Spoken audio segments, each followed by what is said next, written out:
እስቲ ምርጥ ፊልም ልጋብዛችሁ።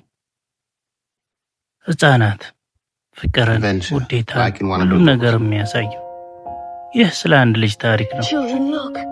በጀርመን ሀገር ውስጥ ስለተደረገ ስለ ህፃናት ፍቅር፣ ስለ አንድነት፣ ምንም በማያውቁበት የሚኖሩት ህፃናት የሚያዩት ነገር። ይህ ህፃን ከሌላ ከተማ አባቱ ወታደር ስለሆነ የመጣ ነው። ይህ በናዚዎች ወቅት ስለሆነ የናዚዎች ጭፍጨፋ የሚያሳይ ነው እና ከናዚዎች ውስጥ አንድ ህፃን ልጅ ነበር የታሰረ። ከሱ ጋር የሚያደርጉትን ህይወት፣ ፍቅርን፣ ደስታን፣ ሁሉን ነገርን ያሳያል።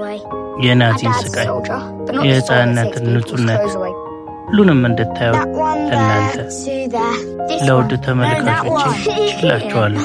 የሚገርም ታሪክ፣ የሚገርም ሁኔታ፣ የሚገርም አቀራረብ፣ በጣም የምትወዱት እመኑ። አይታችሁ ታለቅሳላችሁ።